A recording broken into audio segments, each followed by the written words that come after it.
Bismillah. Assalamualaikum warahmatullahi wabarakatuh. Waalaikumsalam warahmatullahi wabarakatuh. Nah, untuk mengawali pembelajaran kita pada pagi hari ini, alangkah baiknya kita mengucapkan kalimat basmalah. Bismillahirrahmanirrahim. Untuk memulai pembelajaran kita, alangkah baiknya kita berdoa. Pada doa ditulis oleh hadirin silakan.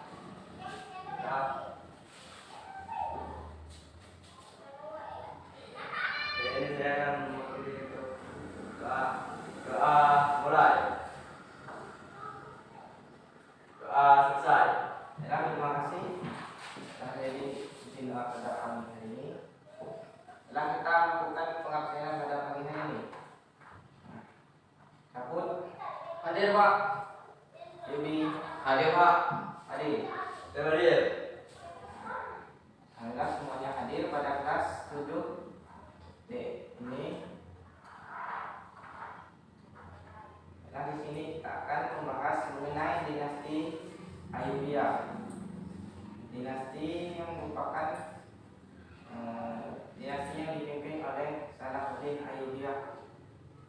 Nah, sebelumnya kita pada pertemuan sebelum kita membahas mengenai beberapa dinasti yang ada di dunia. Yang pertama dinasti Islam. Yang pertama itu mengenai dinasti Umayyah, dinasti Idrisiyah, dinasti Abbasiyah, dinasti Samaniyah. Nah, mungkin itu secara singkat mengenai dinasti-dinasti yang ada di dunia. Yang mana dinasti itu menjadi salah satu dinasti Islam yang ada di wilayah bagian timur. Nah, untuk pertemuan kali ini kita akan membahas mengenai dinasti Ayyubiyah. Nah, dinasti Ayyubiyah ini merupakan dinasti yang dipimpin oleh Salahuddin Yusuf Al-Ayyubi. Nah, untuk pertama kita akan membahas mengenai dari biografi Salahuddin Yusuf Al-Ayyubi. Nah, untuk Kaput silakan untuk membacakan mengenai biografi Salahuddin Yusuf Al-Ayyubi. Silakan. Biografi Salahuddin Yusuf Al-Ayyubi. Di Irak ada sekelompok orang, yaitu suku Kurdi yang beragama Islam. Mereka memiliki adat dan tradisi tersendiri yang berlaku bagi mereka. Mereka juga memiliki bahasa sendiri, yaitu bahasa Kurdi. Namun begitu, mereka lebih sering memakai bahasa Arab karena bahasa Arab adalah bahasa agama dan bahasa Al-Quran. Baik, terima kasih telah menjelaskan mengenai biografi sedikit tentang Salahuddin Ayyubiyah. Ini saya akan melanjutkannya. Di bagian utara Irak ada sebuah benteng, yaitu benteng Tekrir yang dipimpin oleh Najmuddin ayah Salahuddin Ayyubiyah. Nah, di bawah kepemimpinan Najmuddin, benteng itu begitu aman. Najmuddin adalah seorang pemimpin yang mencintai rakyatnya. Nah, mereka merasa bahagia dengan kondisi seperti itu. Waktu itu terkenal jika rakyat benteng Tekrir adalah orang-orang yang senang membaca Al-Quran dan menjalani sunnah Rasulullah SAW. Di sini mereka melakukannya karena meneladani kepemimpinannya. Jadi pada saat itu Najmuddin merupakan pemimpin dinasti sebelum dinasti Ayyubiyah yang menjadi ayahnya Salahuddin Ayyubiyah sangat mencintai rakyatnya, dan orang-orang di situ senang membaca Al-Quran dan menjalani sunnah Rasulullah. Nah, pada tahun 530 Hijriah sampai 1137 Masehi, lahirlah putra Najmuddin yang diberi nama Abul Muzaffar Yusuf bin Najmuddin bin Ayyubin Syadi. Ia kemudian terkenal dengan nama Salahuddin Yusuf Al-Ayyubi. Nah, anak itu kemudian dibesarkan oleh ayahnya di dalam benteng Tekrir yang dikelilingi perkebunan, perpohonan, dan pohon kurma. Nah, saat itu Najmuddin adalah orang yang paling berbahagia dengan kelahiran anaknya. Nah, kemudian Salahuddin dididik dengan baik dalam keluarga yang terhormat. Nah, akibatnya ia dapat menghafal Al-Quran pada usia 10 tahun. Nah, jadi Salahuddin ini sudah menghafalkan Al-Quran sejak usianya pada 10 tahun. Nah, ia sangat rajin hadir di majelis ilmu, fikih, hadis, dan tafsir. Nah, karena itulah ia dicintai oleh guru-gurunya. Pada dirinya tampak ada tanda-tanda kecerdasan dan kejeniusan. Nah, selain itu ayah dan pamannya juga mengajarkan ilmu kesatriaan, berenang, bela diri, dan seni perang. Ketika Imanuddin dapat menguasai kota Balabak, dengan itu pada tahun 543 Hijrah sampai 1139 Masehi, ia memindahkan kota itu kepada Najmuddin. Nah, Najmuddin pun diangkat sebagai gubernur kota.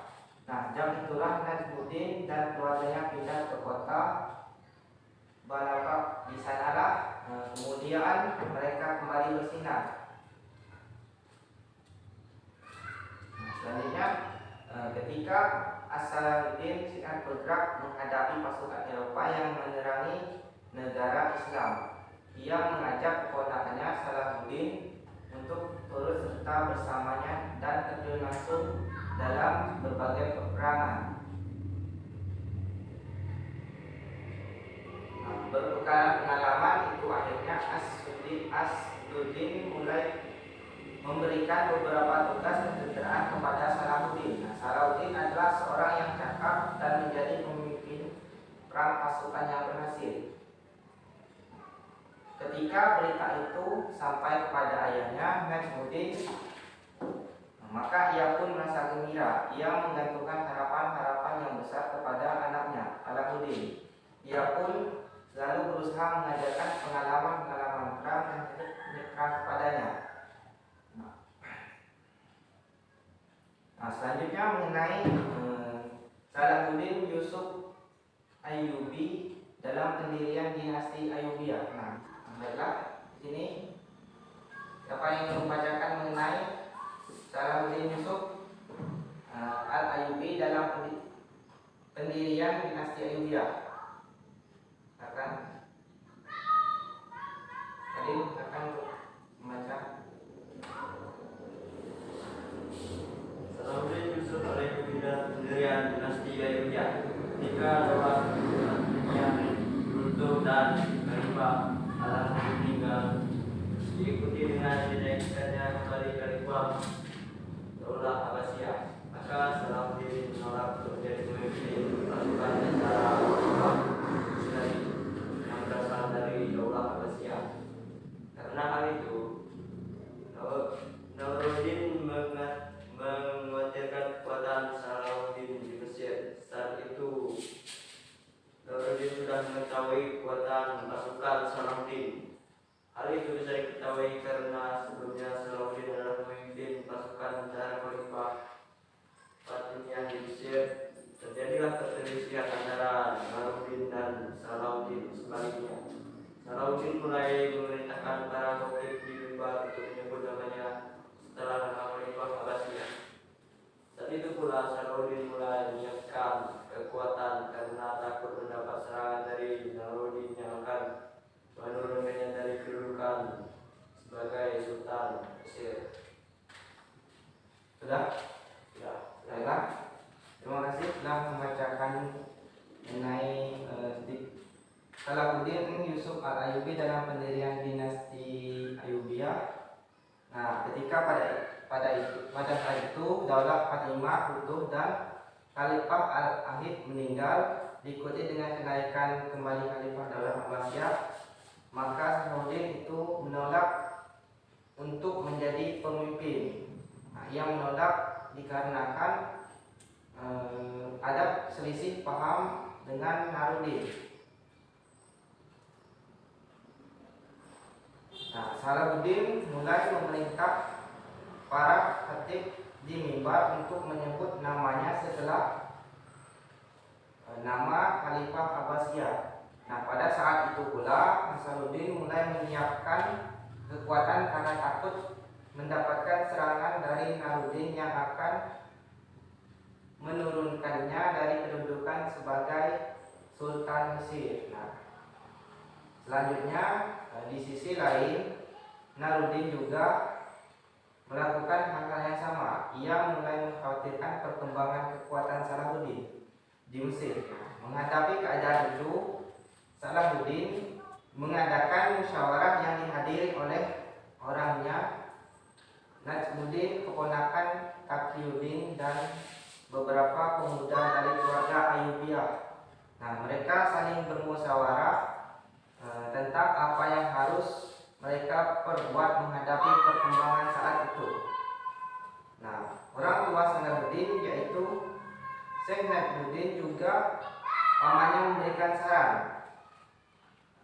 agar ia bersikap baik dengan Naruddin dan tidak membuat perselisihan dengannya. Karena Naruddin yang telah memberikan jabatan pemimpin Mesir kepada Salahuddin, selain itu juga telah banyak berjasa kepadanya. Namun di sisi lain para pemuda berkata bahwa mereka harus menyiapkan diri untuk menghadapi kemungkinan serangan apa yang dilakukan oleh Naruddin. Setelah itu waktu terus berjalan dan Naruddin pun meninggal dunia. Dengan demikian Salahuddin tidak merasa khawatir lagi dengan ancaman. Setelah Naruddin meninggal,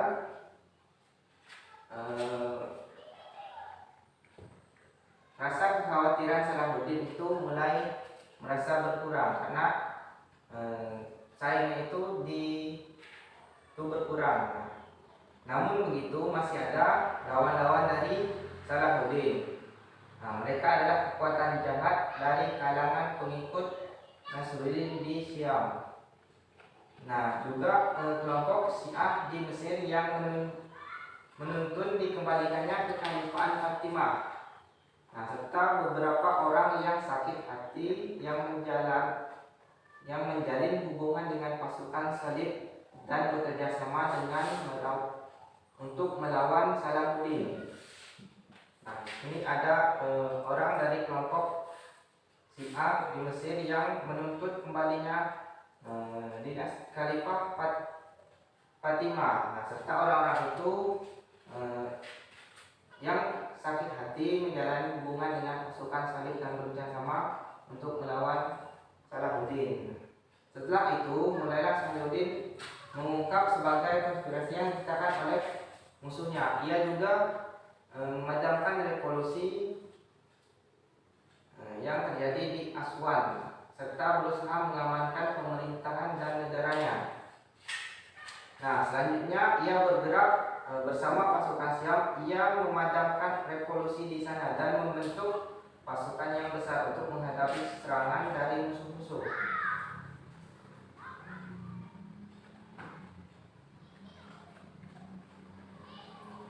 Di sisi lain, negara-negara Eropa khawatir dengan berkembangnya kekuatan militer Salahuddin Ayyubiyah. Mereka takut jika nantinya Salahuddin akan dapat mengalahkan mereka.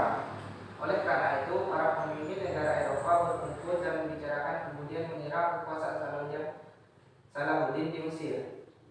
Tujuan mereka adalah untuk menghancurkan kekuatan Salahuddin dan mengamankan negara mereka. Ketika itu negara Fatimah dalam keadaan lemah dan tidak memiliki kekuasaan lagi. Hal itu memberikan kesempatan kepada Salahuddin Al-Ayyubi untuk mendirikan negara Ayyubiyah, tepatnya di atas puing-puing runtuhan dinasti Fatimah. Nah, saat membangun negara Ayyubiyah, Salahuddin mengandalkan kecintaannya terhadap rakyat Mesir yang sebelumnya kedatangan Salahuddin serta mengalami kezaliman dari penguasa mereka. Karenanya Salahuddin adalah pendiri dinasti Ayyubiyah. Dia menghapus jejak-jejak kekuasaan Fatimah di Mesir dan mempromosikan di bekas wilayah kekuasaan Fatimah suatu kebijakan pendidikan dan pengamanan Sunni yang kuat. Nah, kemenangan Ayyubiyah di bekas wilayah Fatimah menyempurnakan arah reaksi Sunni Ortodok yang di bawah Sayyid telah menyebabkan tumbangnya siisme politis di bekas wilayah Buawiyah. Aspek ini dari kebijakan Salahuddin adalah melancarkan jihad terhadap tentara salib. Nah, untuk kebijakan membuat antusiasme Islam bersatu di belakangnya dan membuat dirinya mampu mempersatukan tentara Turki, Kurdi dan Arab di jalan yang sama. Itulah secara singkat mengenai berdirinya dinasti Ayyubiyah. Banyak sekali hal yang dilewati untuk membangun dinasti Ayyubiyah, terutama Nasruddin yang menjadi lawan dari Nasruddin untuk mendirikan dinasti Ayyubiyah itu. Nah, banyak juga pemberontakan yang terjadi, terutama oleh orang Syiah di Mesir dan yang sakit hati di Syam. Nah, baiklah, kita akan menjelaskan mengenai materi selanjutnya mengenai kebijakan Salahuddin Yusuf Al-Ayyubi. Nah, pada jadi silakan untuk menjelaskan sedikit mengenai kebijakan Salahuddin Yusuf Al-Ayyubi.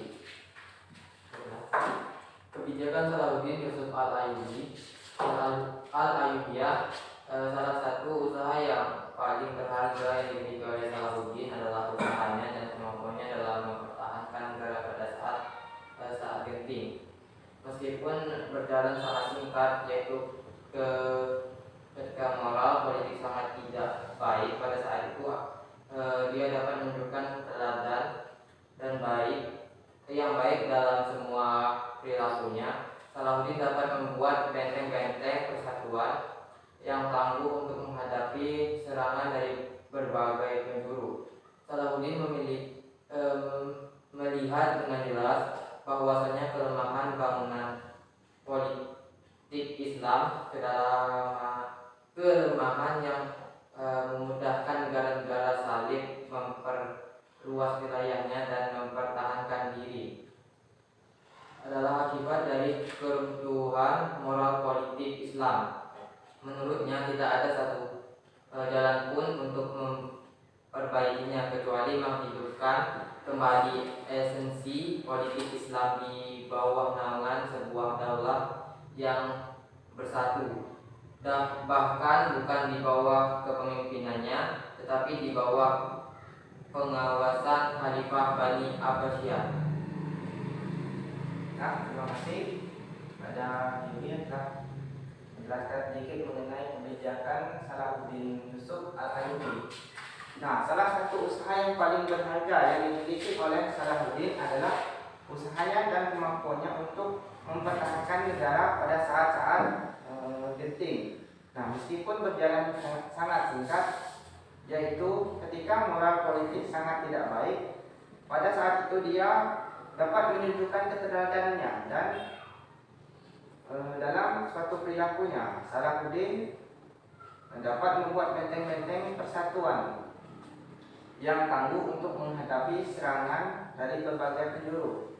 Nah, Salahuddin di sini melihat dengan jelas bahwasanya kelemahan bangunan politik Islam, kelemahannya adalah mudahnya negara-negara salib memperluas wilayah dan mempertahankan diri. Ini adalah akibat dari keruntuhan moral politik Islam. Menurutnya tidak ada satu jalan pun untuk memperbaiki kecuali menghidupkan kembali esensi politik. Nah, untuk memperbaiki kebijakannya, Salahuddin di sini berusaha untuk membangunkan atau menghidupkan kembali esensi politik. Nah, cara singkat mengenai kebijakan Salahuddin, di situ ia membuat kebijakan dan menghidupkan kembali esensi politik Islam. Nah, baiklah, di sini Bapak akan memberikan kalian beberapa soal mengenai berdirinya dinasti Ayyubiyah.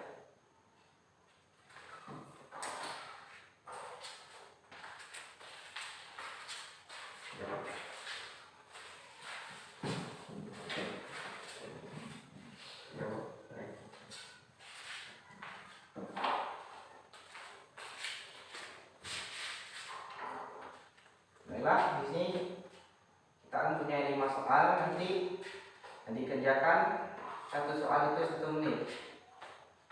Untuk soal yang pertama, nah, siapakah yang menjadi pemimpin dari dinasti Ayyubiyah?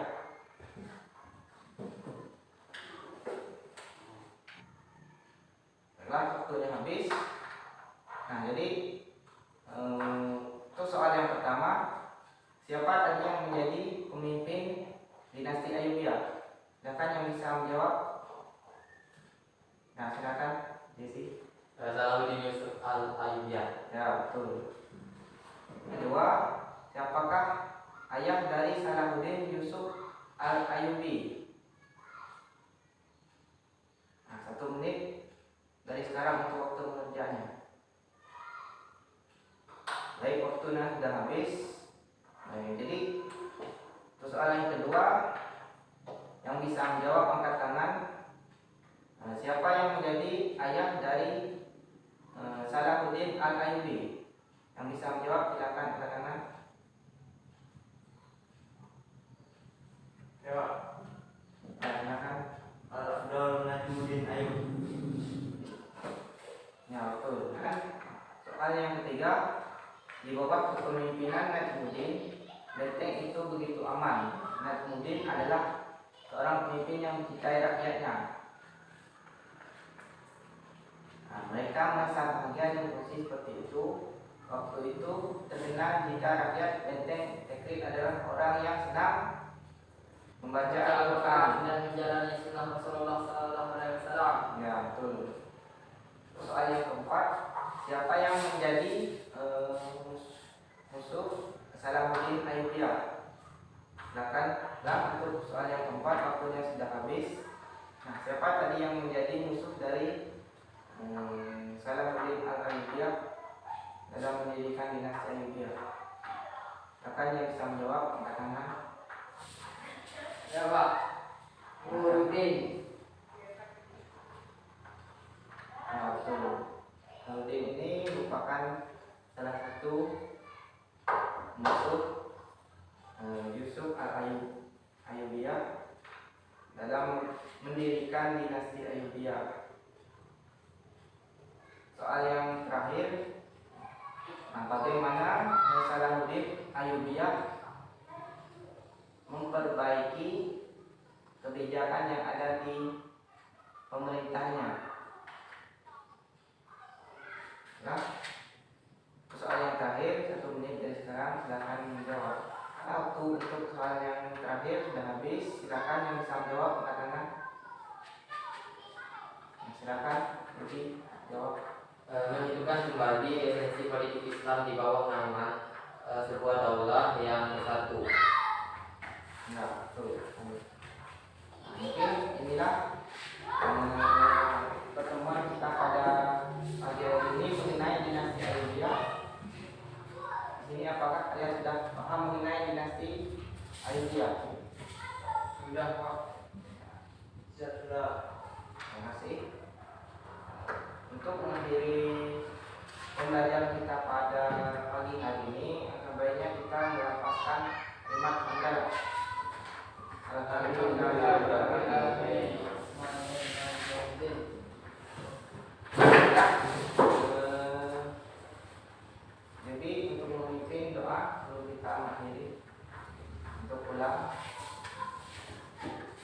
Islam